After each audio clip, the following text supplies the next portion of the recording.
Hello दोस्तों, कैसे हैं आप सब। तो चलिए आज की कहानी स्टार्ट करते हैं। ऐसा कैसे हो सकता है। अभी सचिन यही सोच रहा था कि उसका दोस्त जोगी उसके पास आया। क्या बात है, बहुत परेशान नज़र आ रहा है। कुछ नहीं यार, कुछ समझ नहीं आ रहा है।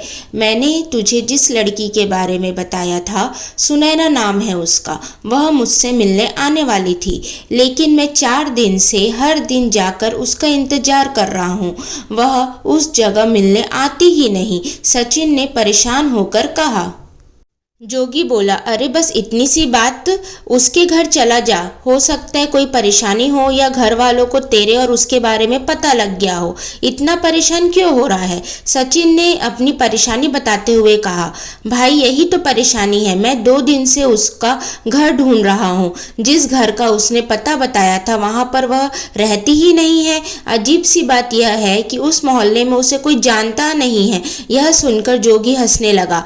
अबे तुझे उल्लू बनाकर चली गई, गलत पता दे गई। नहीं नहीं, ऐसा नहीं हो सकता। उसकी आंखों में मैंने प्यार देखा है। वह मुझे कभी धोखा नहीं दे सकती। जरूर कोई ना कोई परेशानी होगी, सचिन ने विश्वास के साथ कहा। दोनों दोस्त बात करते करते घर की ओर चल दिए। जोगी ने कहा, भाई परेशान मत हो, अब तो रात होने वाली है। कल फिर से उसे ढूंढने की कोशिश करते हैं। सचिन रात को अपने कमरे में सोने की कोशिश कर रहा था, लेकिन नींद उसकी आंखों से बहुत दूर थी। परेशानी में उसने सोचा कि कुछ देर छत पर घूम आता हूँ, फ्रेश हवा में मूड ठीक हो जाएगा। वह छत पर गया। चारों ओर गहरा सन्नाटा छाया हुआ था। तभी उसने ऊपर देखा, पानी की टंकी के पास उसे किसी का साया नजर आया। इतनी रात को कौन हो सकता है, वह सोच रहा था। सचिन ध्यान से देखने लगा। अरे लगता है मेरा ही वहम है, कोई नहीं है वहां। सचिन पीछे मुड़ा और ग्रिल के पास जाकर खड़ा हो गया। अब उसके कानों में किसी के रोने की आवाज आ रही थी। कौन है वहां, कौन रो रहा है। घबराहट और गुस्से से सचिन ने चिल्लाकर कहा।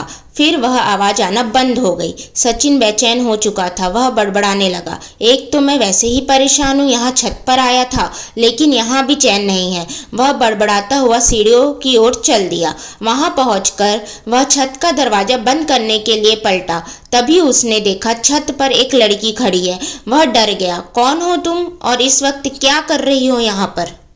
सचिन की आवाज़ सुनकर वह लड़की रोने लगी। अरे ये तो सुनैना है, यह इस वक्त यहाँ कैसे आ गई। सचिन झट से छत पर पहुँच गया। लेकिन ये क्या, सुनैना का चेहरा बहुत भयानक सा लग रहा था।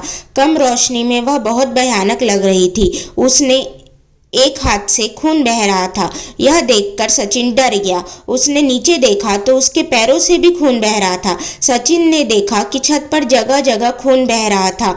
आधी छत उसके खून से भर चुकी थी। ये क्या हुआ तुझे सुनैना, किसने किया यह सब। सचिन बिना कुछ सोचे समझे सुनैना से सवाल पूछ रहा था। सुनैना बस रो रही थी। सचिन उसकी ओर बढ़ा तो उसने कहा, रुक जाओ सचिन, मेरे पास मत आना।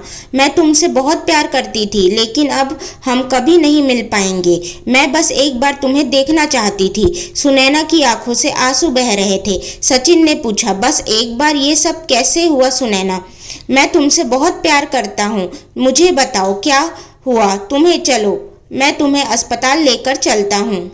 किया और बोली, सचिन मैं जा रही हूँ, मैं मर चुकी हूँ। अब तुम मेरे बारे में सोचना बंद कर दो। मैं तुम्हारे प्यार के सहारे जिंदा थी, लेकिन मेरे घर वालों को यह सब पता लग गया। उन्होंने मुझे मार डाला।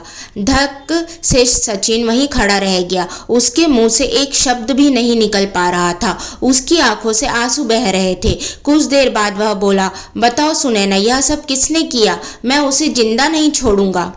सुनैना ने कहा, सचिन मैं तुम्हें किसी परेशानी में नहीं डालना चाहती हूँ। मैं जा रही हूँ, तुम किसी और का साथ पकड़ लेना। सचिन चिल्ला पड़ा, यह क्या कह रही हो सुनैना। मैं तुम्हारे अलावा किसी और के बारे में सोच भी नहीं सकता।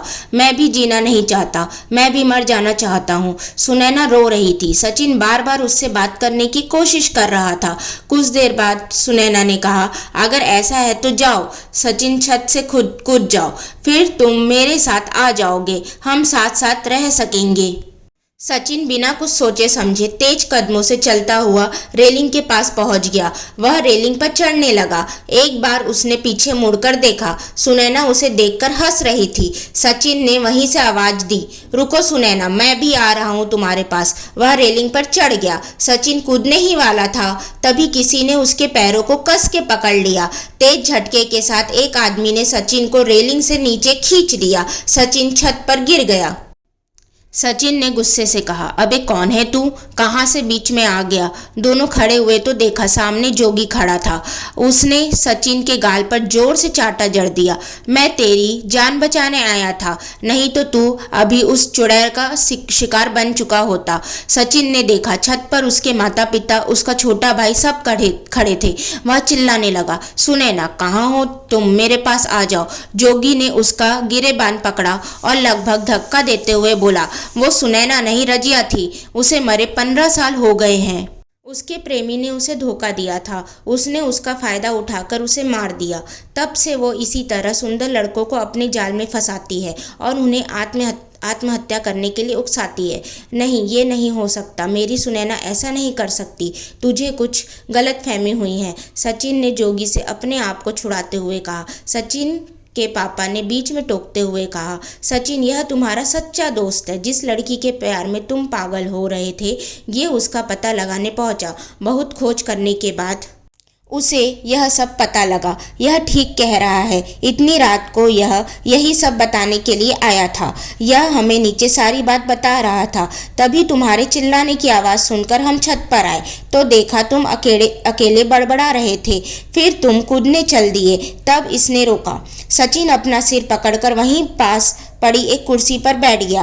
भाई मुझे माफ़ कर दे, मैं उसके प्यार में अंधा हो गया था, सचिन ने हाथ जोड़ते हुए कहा। जोगी ने उसे पकड़कर खड़ा किया और गले लगा लिया। चल नीचे, अब वो कभी नहीं आएगी तुझे परेशान करने। सचिन सबके साथ नीचे आने लगा, लेकिन यह क्या, उसके कानों में अब भी सुनैना के रोने की आवाज़ आ रही थी, जिसे अनदेखा करते हुए वह अपने कमरे के पास लौट गया था। सो दोस्तों, अगर आपको यह कहानी पसंद आए तो प्लीज़ इस कहानी को लाइक करें, शेयर करें एंड चैनल को सब्सक्राइब करें। Thank you.